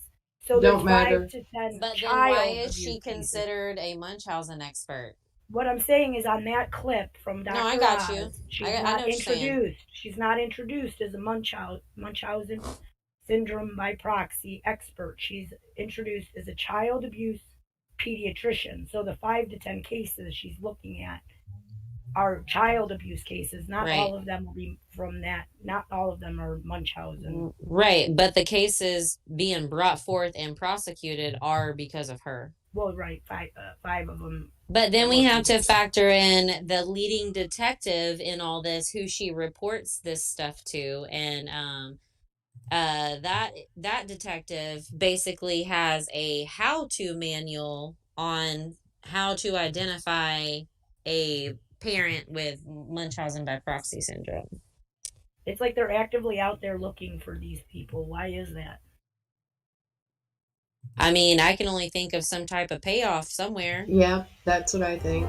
I'm sorry, but that's how I feel. It is what I think. Well, I mean, money's changing. I mean, to me, most of the time in these kinds of situations, it's money. It's money driven. Well, you got to think about it. If she's the expert Munchausen expert that comes to trial, and let's say she's had at least 5 of them convicted, how many have been brought to trial, right? So right. How much does she get paid as an expert witness for the state? A lot. So this is a self-serving thing. Yeah, because anytime she goes to court, she gets paid for taking time off. Whenever that was the big issue, whenever, my daughter was born and we were going to do malpractice, the issue was how much it would cost. And, for expert witnesses. They were like, we are 95% sure that we can win. And they were like, but there's that 5%. And then, so I was, scared and said, screw it. Here, and back to Jamie. So based off everything she says in those videos, which we can post links for or whatnot, but she basically has these guidelines on how to grieve and all this and that. And then you get to the investigator, which allegedly he's also an expert on Munchausen by proxy somehow. I'm not sure who deemed him. Yeah, I'm not sure who made him. He's only been, I say only, 13 years is a long time, but he's only been in dealing with children for 13 years. And he states that the reason moms are the ones who are charged is because in all the cases, either the dad was not there or he was not part of the medical decision making. So, which is completely opposite in Danita's case. And based on what Dr. Silkman read, she doesn't qualify there either. And then you have the doctors stating that they did not perform any surgeries based off her lies. So, Dr. Silkman, detective, I don't know if he's detective, what he is, but his name is Michael Weber. He's also, he says it's not a mental illness, it is a behavioral which I disagree. So I do too. I Are believe behavioral issues also mental issues? I mean, let me make a comment. Same thing there. I don't know. T1 says, what are the common factors in those 5 cases? Doctors, hospitals, So insurance, hospice the care, common denominators that I know of right now is children. that all Children. of the children had feeding tubes. All of the children whose moms were charged were convicted. I mean, were single moms. Wait. Did Cody have a feeding tube as well when he was in hospice? Colby did have feeding tubes along the way. I don't think he had one at the time, but I don't know. I want to say something real quick and then you can carry on. What Yep. have we seen across the board here? Even in the Avery case, what is the common denominator? The children. They are absolutely the most manipulative type of victim you could Group. have. There's Group, yeah. no child that's going to stand up to them going, oh, I don't agree with you. An adult would. Here's where it goes a little deeper for me is that you're obviously dealing with a children's hospital, and so you're not just going to have children on the gastro floor with moms with Munchausen by proxy. Like, those are not the only kids that go to hospice. Why are none of these other kids going with Connie, like the cancer kids or the heart failure kids or the lung failure kids? Like, why are all these kids of moms being charged? They all have feeding tubes. They all have gastro issues. So that tells me that it's targeted on the gastro floor by those doctors. And not only the fact that those children are terminally ill, for sure. And if Connie or any of them get caught doing this to a family that is of a child that really isn't dying or something is awry. Can anyone else believe also that of all these people that are in similar, maybe not exactly the same situation, but similar, that these people aren't also posting on Facebook to let family and friends across the country or even other parts of the world know how their child is doing or their loved one is doing that's related, friends with them? Right.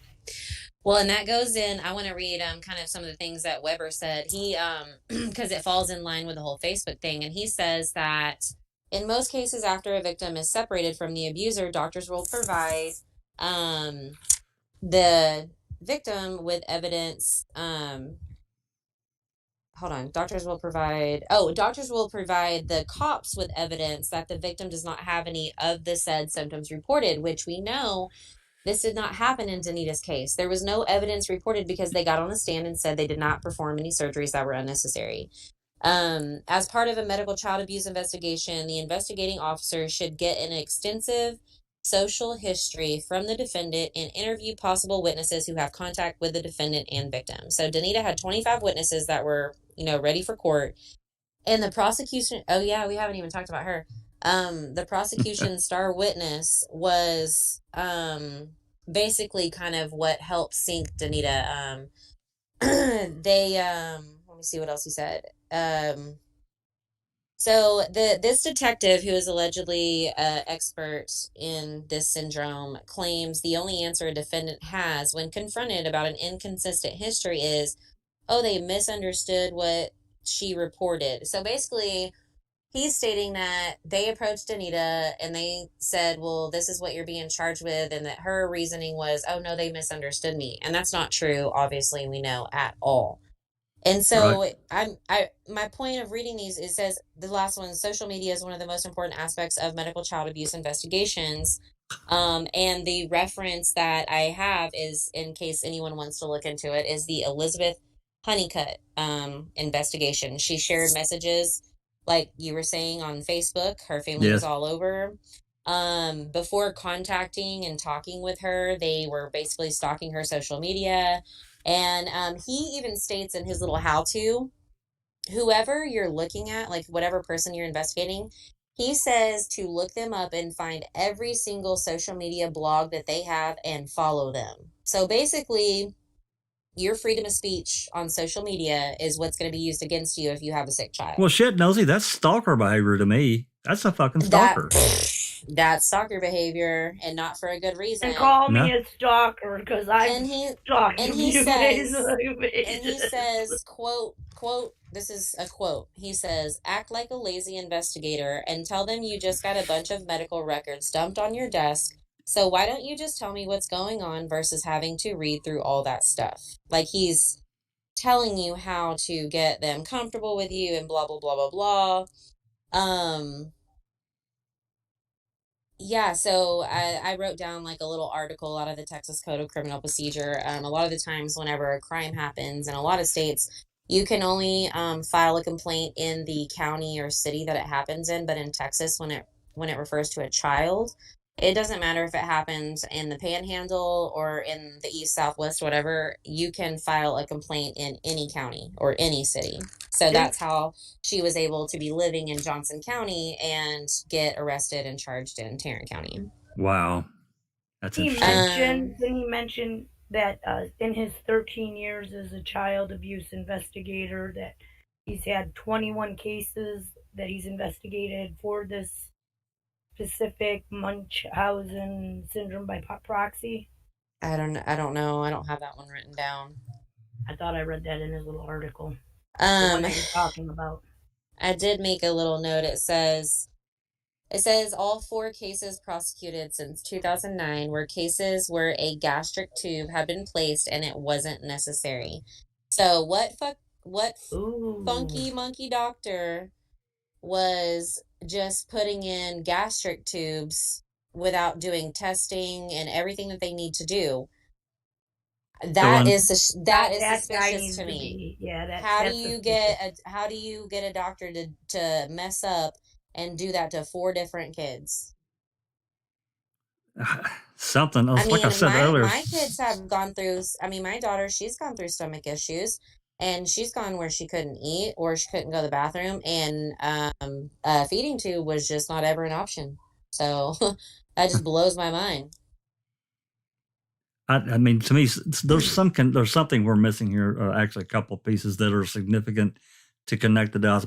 To me, it all shakes out to money. But here's a little footnote I wrote that he actually wrote in his little article. It says, police do not respond to these cases. They direct to CPS for the investigation and wait for CPS to call them. See, that's interesting too. Right, and CPS dropped it. So how the hell did they go on with the case? Exactly. Right. And first of all, CPS is not a government entity. So why are they investigating anything of...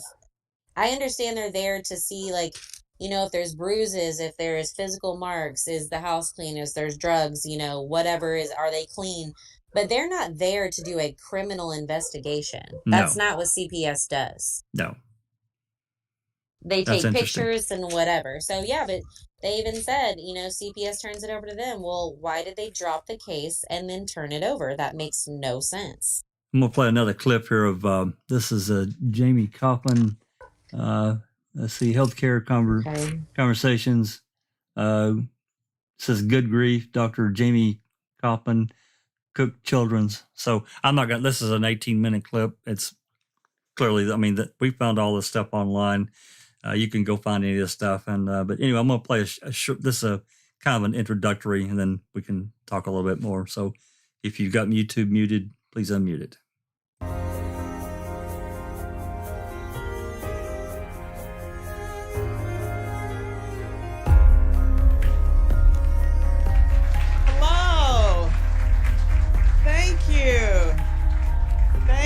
Thank you very much. Hello and welcome to a conversation with Dr. Jamie Kaufman. Dr. Kaufman is an incredible woman, but you're going to find that out for yourself in just a few minutes. Dr. Kaufman has one of those jobs that is here at Cook Children's where you know that it's an important job and it's one that you probably could never imagine yourself doing ever. She is a child abuse pediatrician. So medically, she investigates child abuse. On top of that, she's the medical director for our CARE team, and CARE stands for Child Advocacy, Resources, and Evaluation. She loves her job, but there is an aspect of her job that she loves more than anything, probably, I think, because she is the primary handler for one of our golden retriever therapy dogs, Kitty. And everybody loves Kitty. So Welcome, welcome. We are so happy that you're here. And with her presentation, Good Grief, please welcome Dr. Jamie Kaufman.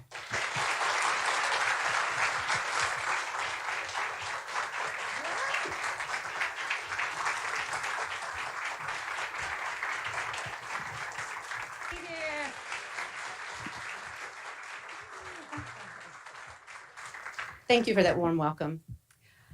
I wanted to talk today about something that is difficult for most of us. The recent media coverage of Kate Spade and Anthony Bourdain's suicides made me think about grief and loss all over again. What could we say to Kate's 13-year-old daughter, Anthony's 11-year-old daughter, their other family members and friends that could possibly make them feel better? What could we say that could comfort them in their mourning? As a child abuse pediatrician, every day I see people who are suffering from loss. Loss of a loved one, loss of a relationship, loss of a dream. But all of us have either faced or will face loss and the grief that comes with that.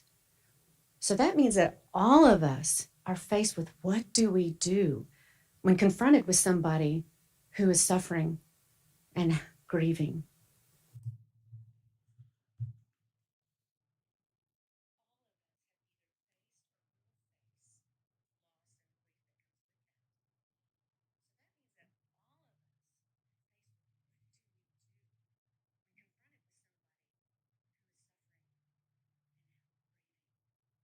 Okay, that's enough of that. So basically, she's given this seminar about grief and loss. I mean, we know that I can't remember, Anthony Bourdain hasn't been gone that long. I don't know the other person that she mentioned, but among her, I mean, she's introduced there as a child abuse doctor. Mm-hmm. And that like nothing to do with diagnosing adults at all. No. And Jack 61. Yes. Can I make a couple of comments, because unfortunately I have to leave. Absolutely. But, just a couple of quick comments. Was Danita herself diagnosed with Munchausen syndrome by proxy? Nope. Not at all. Right. Right. So she wasn't diagnosed with Munchausen syndrome. So essentially, the reason why she was placed in prison was because of attempting to murder her child by denying food. Is that correct? Yes. Right. So in essence, it's got nothing to do with Munchausen syndrome, because it seems to me that that's the motive. That's her motive. Yeah. Well, what worries me about this particular doctor, I think she's got Munchausen syndrome herself. We did too. I said that too. Yep. Yes. I think we did, yeah. Because it seems to me that what she's doing, and don't worry, many medical professionals do this as well, they pattern match, right?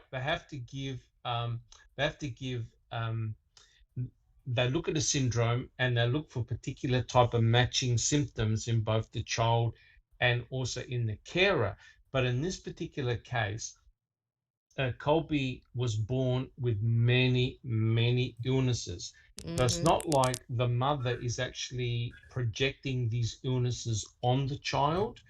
And if no medical treatment is given to Colby, Colby would likely die. So it's not that your classic case of Munchausen syndrome, from what I've read, is that if you remove all the medications that are given to that child eventually makes a full recovery, right? And is normal in inverted commas.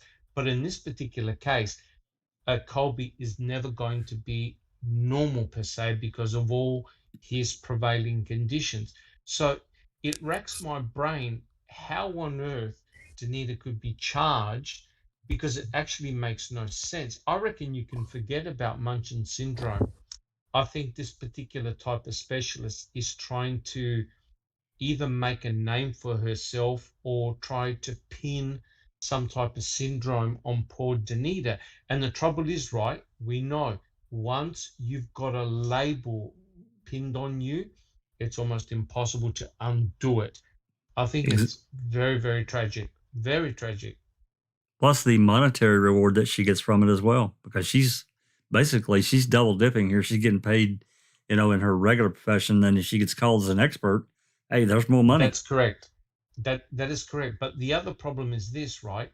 The question I want to know is, how many of these symptoms must you have or portray before you're actually labeled with Munchausen syndrome by proxy? That's because interesting. it's extremely rare. It's extremely rare. And all of a sudden, all these cases are now propping up.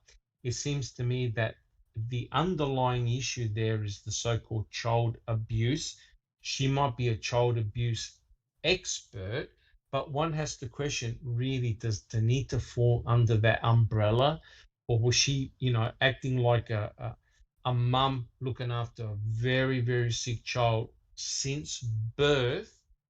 And, the poor child's in a hospice. They're giving the impression that, look, unfortunately, your son's going to pass away. So was she just sort of like not trying to prolong the agony? It just, to me, this is a terrible, terrible and tragic case. I mean, to me, Doc, once they made this contemptuous charge, whatever, of Munchausen, don't you think that, just looking at all these other criminal cases and so forth we look at, wouldn't you think that the state would want to bring in their own panel of psychiatrist specialists that specialize in this and test Danita and look at her life? Yeah, well, for a start, right, you actually have to look, in this case, I don't think you have to look at Colby, because Colby himself is very, very ill. That's nothing that the mother projected on the child. The child actually is physically very, very sick, Yes. genetically very, very sick. It's not a mother that can do that. So take Colby out of the equation. Then you look at Danita. Does Danita fall under the classic causes of someone with Munchausen syndrome by proxy? And if I could just read here very, very quickly. Oh, yeah. It says here, and I'll read it because it's very interesting. It says MSP is a rare condition and its exact causes unknown. Researchers theorize that both psychological and biological factors are involved. Many people diagnosed with MSP were physically, emotionally, or sexually abused when they were children. Right? Interesting. And so what you've got is this theme that the carer was themselves physically, emotionally, or sexually abused. And the environment at the home was that, hey, if you're sick or injured, you receive love and care. So you're being given attention, right? So, and they're saying that MSP could be caused by things like previous traumatic event, marital problems, or a serious illness. Now, surely an expert in MSP will look at Danita and say, well, does she actually qualify? Does she fall under this umbrella? It seems to me that her family is a lovely and caring family. So I think MSP is just complete garbage in this particular case. To me, by just looking at it, I'm no expert, but it seems that that poor lady got caught up in just a huge mess. And people were trying to put a label on her. And as soon as somebody comes up with MSP, bang, oh yeah, child abuse, see you later, 5 years in prison or life. Or or more. Yeah. It's a very, very sad and devastating. And here's the problem, guys. Everyone has got an opinion. As soon as you have a panel of so-called experts, everyone's got their own opinion. So in other words, to me, this poor lady's in prison because of someone's opinion. That's not good. Well, they, and like you say, they label her up, and these salacious charges of, hell, she tried to starve her kid to death, and he's sick anyway. What kind of person is she? She's a monster. And then they send him back to live with her for 3 years before she goes to jail. That's crazy. Yes, I can understand if Colby was a normal child, as in disease-free, yes, no issues with him at all, and the mother projected the illness on him, i.e. poisoned his food, caused injuries, wanted all these surgeries, child. But no, this is not the case. That poor child never should have survived childbirth when you think Right. about it, because he is very sick from head to toe. Oh, yeah. What is a mother meant? What is a mother meant to do? It's a terrible case, and no one should tell a mother how to look after their sick child. I mean, Yeah. expert or no expert, Danita, I believe, is doing the very best that she can, and to then be labelled as a potential murderer, that's a slap in the face on someone who has devoted her whole life to looking after Colby. Again, it's a very, very sad case. Definitely. Yeah. Yeah, very convoluted. I just see a whole, factory at work here, some type of underground, like, Connie, she's going to get paid too for being an expert witness, and any doctor that had to come testify, they're also going to get paid for being a witness. That's right. Yes, but the problem is this, guys. When you're in front of a panel of experts and they're all looking at you and they're all trying to pattern match your syndrome or disorder, it's really bad, because once somebody labels you with something You're screwed. and they are an expert, you're dead. You're dead in the water. You'll convince a jury, right? And they won't take any notice of family members who say, oh, look, Danita is so and so, she's loving, she's caring, because we know, guys, we've done cases whereby any type of alibi witness from a family is completely disregarded, Absolutely. and they will side with the professional. The problem is she is not an expert, and she testifies as one. Right.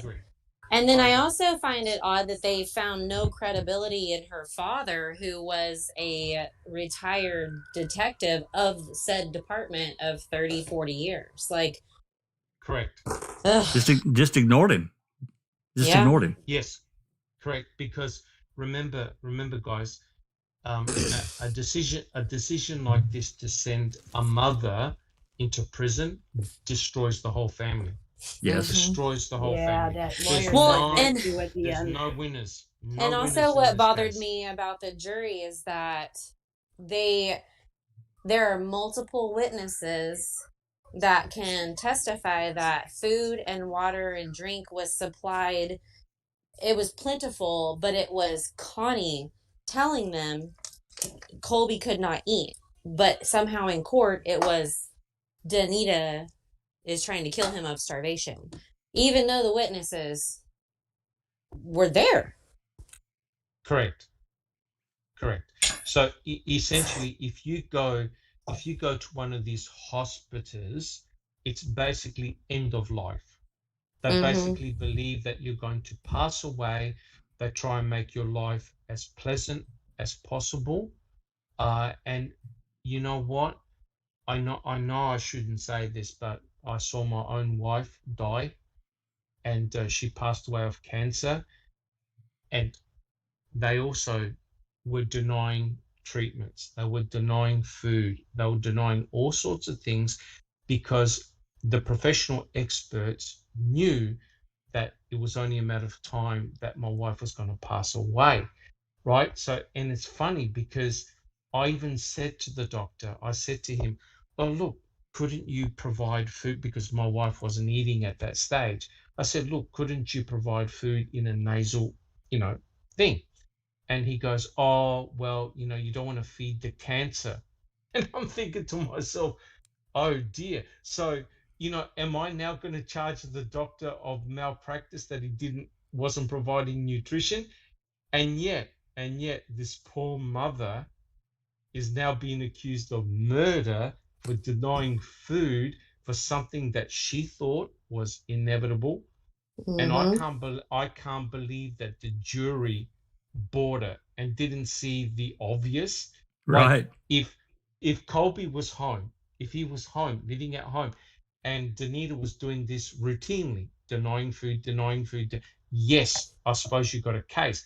But this poor kid was under, he was in a situation whereby it was an expectation that this poor child was going to pass away, right? Because remember, she bought a coffin, headstone. she psychologically got herself ready for the inevitable. Right. And right? remember, And- he and- wasn't yes. terminal until after the surgery. There was no issue of him dying of malnutrition until after that second surgery, and they were like, "Oh, never mind, change of plans. We're not going to go with this plan. He's just going to die." That's correct. And I have an awful feeling that Danita is a victim of circumstance. You know, I do too. a victim of circumstance. No, you could tell from her demeanor, no mother intentionally goes out to kill their child in this particular situation. Right. And it's what's scary is how the jury found her guilty. Body. Yeah. That's what blows my mind. Same here. And she really, I mean, she did get a little bit of media attention, but it wasn't like a crazy amount of media attention. But in fact, that media attention that she and Colby got with the wrestler, I believe, because I don't stalk Facebook pages, that Connie herself, before he was even in her care, like a year or so, I think is when he met her, like a year before he was in the hospice, she posted about him meeting that wrestler on her page. Yeah. So she knew who Colby was before he came into her care as well, like from the news or whatever. Yeah, it seems to me. But I wasn't stalking anyone. No, but it seems to me that this is a no-win situation for Danita and her family. What is she meant to do? Right? What is she meant to do? And if you're caught up in that twilight zone where you're mentally preparing for the passing away of your child, what do you do? And we know that sometimes a person will make a miraculous recovery and become better. That can happen. But if all the signs are pointing that her son was going to pass away, she probably was trying to prevent you know what I mean? The inevitable was coming. Yes. Unfortunately. I would like to make a point here. First of all, this whole business of the parents had the final say is obviously not true, because look what happened to her when she made that decision to pull him out of there. Thank God she did. And I'm so sorry she ended up in prison over it. Number one. So that is not a fact. That is not true, because look what they will do to you or can do to you. Number two, had she gone along with the whole program and later found out there was something fishy and shady going on and decided to press charges or investigate this herself after her child had passed, what would have happened then, and how would that have gone down then? Because I promise you, that phone call was only made because somebody knew they had done something wrong. I agree completely. Yep. Something really weird completely. there. And had she not pulled him out of there, he would be dead. And they would not have had an issue. I believe those 3 nights that Colby was supposed to be staying alone, I believe that the care Colby was being given, like especially that first night, they were going to keep him sick. They were going to make sure he was sick, and they were going to make sure that, you know, whatever. When Danita pulled him, that's when Connie had her oh shit moment. And that's when I think that while they were so to me, it's obvious that Connie was depriving him of food, you know, while he was dying in hospice care. And then when she made the 911 call, it worked perfectly because Colby hadn't had any food. He was starving because he was on hospice, and they don't feed you, like you were saying. And so then she turns around and turns her in for starvation. But how can she do that when, you know, if you're on hospice, they don't feed you? Right. None of it makes sense. They used the entire thing against her when they told her not to feed him. Exactly. If Connie posted Colby on her Facebook page before she even knew Colby, was she doing it for attention?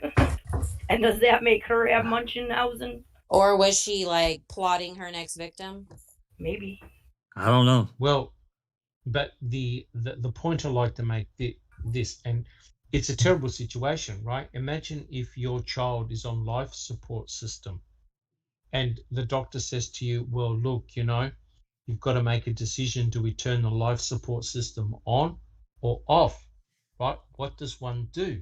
Because there's been many cases where people have been on life support systems and have been in a coma, right? And all of a sudden they come out of that coma and they're fine.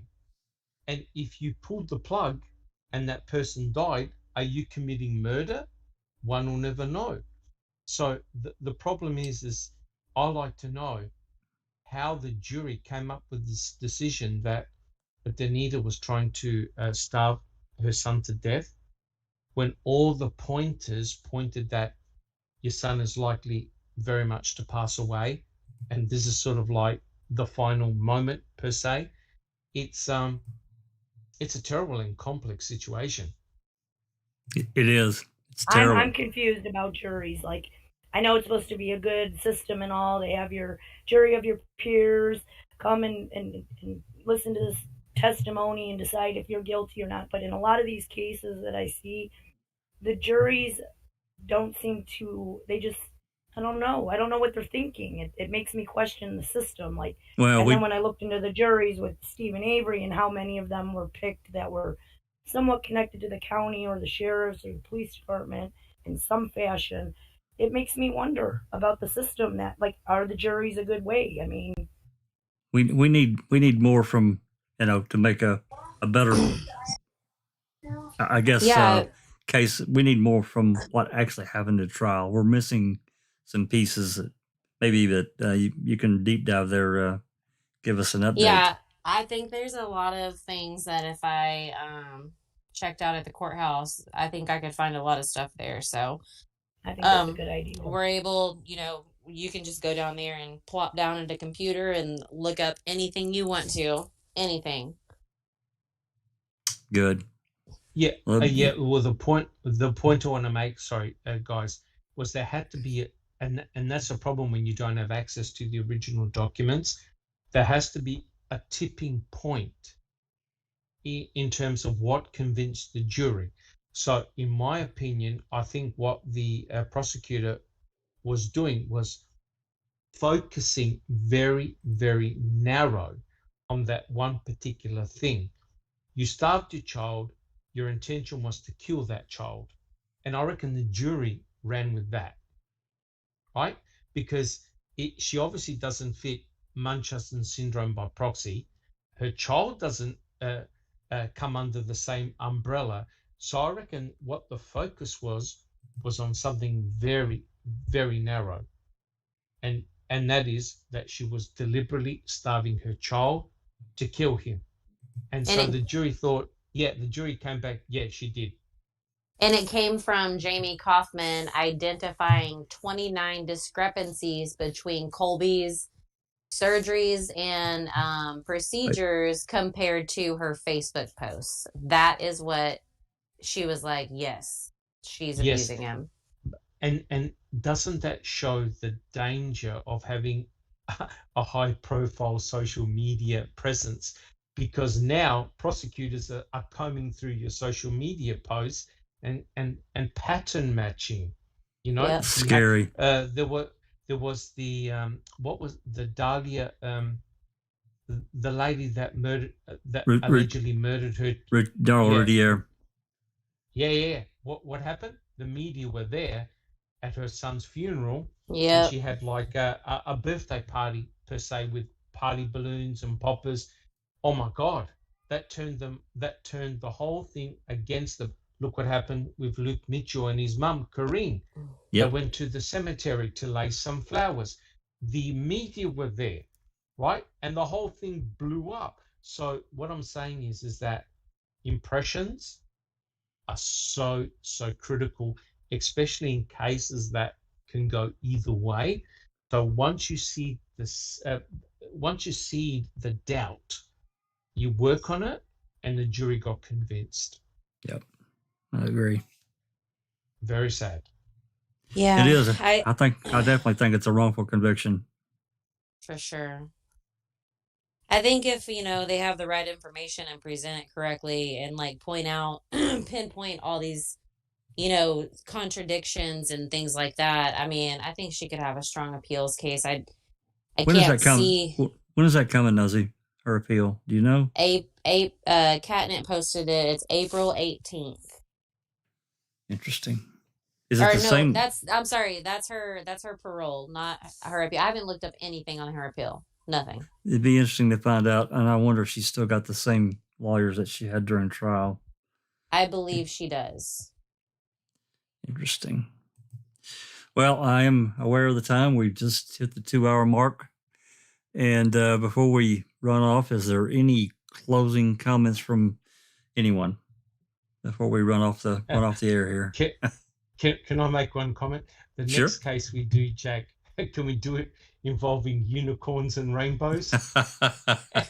Yeah, because Please. this one's kind of off on the freaking fantasy land. This is crazy. I mean, I It's just completely crazy. Yeah, I mean- I appreciate everyone being here to hear about it because I feel like it's one of those cases like Stevens that just literally slaps you in the face with a WTF. Yes, it does. really is because I've been through. Well, Well, more noise needs to be made about these things right now before this happens to more parents, I Yeah, I think- agree. more family. I think about our daughter Caitlin, and as everybody pretty much sure knows, and a lot of people out in the world, our daughter passed away at in 2013 after really going through hell with leukemia, and then relapsed. She was free of it in remission for a year, and then she relapsed. And understanding this aspect of posting on Facebook. I did it, my wife did it. As quick, people were asking constantly how she, especially, she would come home and be, I won't say okay, but she'd get released from the hospital after fighting some germ that really was deadly for her. We fought it off, but she couldn't. She'd come home, and sometimes that she would come home, and it wouldn't be 4 or 5 hours later, she was sick again, and right back in the emergency room at the hospital. So it's like, so we post and tell people because they would ask, how's she doing? How's she doing? It's just easier with Facebook because you can reach so many people without having to be on the phone constantly. It is.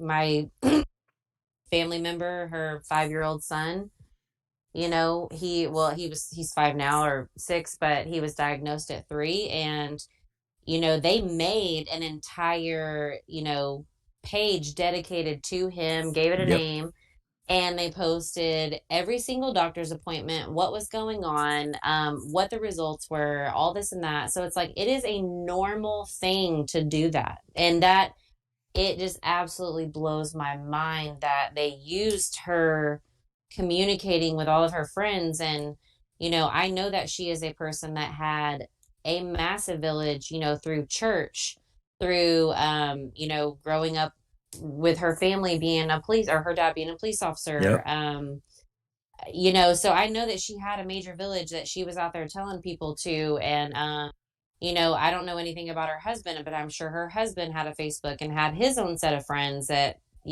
they were telling them too, and his side of the family. So it's like, it blows my mind that you found 12 people to sit in a box, or 12, 14, however many, and they were like, oh, yep, she's totally guilty. It just blows my effing mind. Mine too. And Tarrant County is huge, so it's not like Stephen Avery's case where you're in this teeny little bitty tiny town, because all the little towns around Tarrant County, if something happens, your trial is going to be in Tarrant County anyways. It doesn't matter. You go to the downtown courthouse. And so finding jurors for this case, it's Tarrant County has 1 million people in it. So it's not like Manitowoc, and it's not like Enid or Oklahoma City, or that's not a small town, but Bastrop out of, down in South in Texas. Right. So it's not, I don't think there's anything, I don't know. I wouldn't be surprised, but I don't think there's anything funny in the jury pool. But I just find it very strange that 12 people, I'm sorry, but were this dumb. Gullible. Something something crossed. Media attention too. We don't, and we got some media. We've played a little bit. There's more out there, but I mean, of course, nothing like what we've gotten in some of these other really big cases that I've seen so far. But there is some media attention on it, so that that can color a case as well. And of course, that reaches the jury pool. Okay. Yeah. Any other comments before we scoot from our esteemed panel? Well, it goes to show, Jack, the power of professionals in a court trial. Yes, it does. Right? And it also goes to show that if you have alibi witnesses or character witnesses, they're taken with a grain of salt. Yep. And that's sad. Okay. If there's nothing else, I'd like to thank everyone for coming, and I'd really like to thank Nosey for bringing us this case. It's another, I mean, in my opinion, I think a lot of people, probably everyone here, it's a definite wrongful conviction. The jury got it wrong. They, for whatever reason, and Jinx did a lot of legwork on this as well, looking things up and found some things for me. I'd like to thank her, and I'm not sure what we're going to do next week yet. I'm not sure if we're going to be back on the Luke Mitchell and Jody Jones case. We'll hopefully hear from Dr. Sandra Lean. We know she's extremely busy giving interviews and talking about that case, but we may be back on that trail. If not, we will definitely be on back on something. So I'd like to thank everyone for coming and everyone here and chat with us and for supporting us on Foul Play. One final plug for Foul Play. Zoe and another of our mods that really kind of work in the background found us another host for our Foul Play website. It's basically, we have unlimited space. There's going to be, the library has been, everything's been moved. The file, the website name did not change at all. It's just another hosting site. There's going to be hopefully all the case related photos, which we have thousands at this point, thanks to the numerous generous people out there and that have FOIA'd, Henberry and Seeking Truth and Rookie and Yoras and ODog and all these people that have done this and have voluntarily given us permission to use their stuff. It's going to be hosted. And hopefully, I know yours, I think, is working on a project to make them keyword searchable. So that's a big plus for any researcher out there that likes to look into these things. So that's coming as well.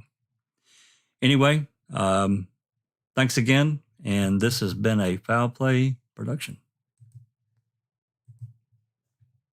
And we're out.